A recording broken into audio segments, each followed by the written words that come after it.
Aloha. Welcome to Cluster B Free Karen. Narcissistic Friends. We all have friends that are there for us when we have our paychecks just in and good times are to be had. We bought a new car, or maybe we have a car and they don't. Have you noticed this friend of yours or family member that's always there when times are good?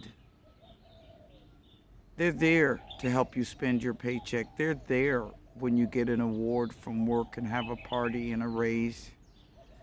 But what do they do when times are dark, when times are down?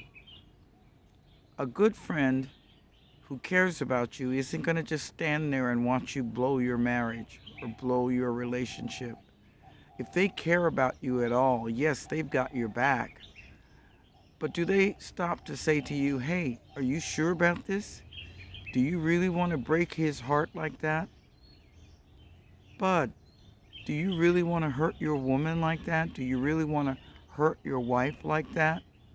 Just because you see some hottie, some Jezebel woman that's batting her eyelashes at you? A good friend, a family member that cares, is going to speak up. They aren't going to see you hurt yourself and then wait for the aftermath. They can't stop you, but a good friend, a family member that cares, they're going to do something my mom used to say, they're going to pull your coattail. They're going to tug on your jacket. Hey, you sure about that? All decisions are ultimately yours. You have the right to decide what you're going to do with your time. Take stock of who's around you. Look at the quality of the people that surround you. If they're always gossiping about other people, if they're always complaining, then they're gossiping and complaining about you when you're not around. Don't be that victim. Don't be that target. I spent years growing up with a young lady who had the same name as mine, and we were best buddies since junior high school.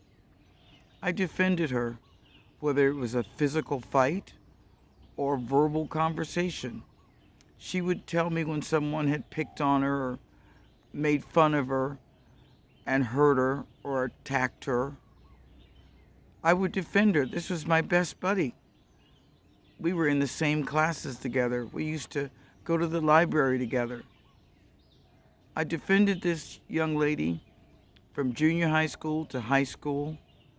And one day in college, I came around the corner to hear her defying a 6'6" Samoan football player, telling him that if he didn't cooperate with her, she was going to tell her friend Karen.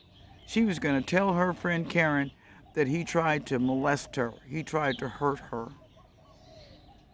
Ladies and gentlemen, that was the last time I defended her. I found out that my friend was a selfish, harmful, predatory woman. God only knows what she's doing to people now, but I had sense to stop that friendship, because that wasn't a friendship, it was a transaction-ship. She'd been using me for my height and physical prowess since we were teenagers. Now here I am going into adulthood. God only knows how she would have put me in compromising situations. So ladies and gentlemen, stop, think. If someone's got you always defending them, you may not have a real friend. You definitely have a toxic person. And we don't need toxic people in our lives. Set yourself free. Don't be afraid to say no. Aloha from Cluster B Free Karen.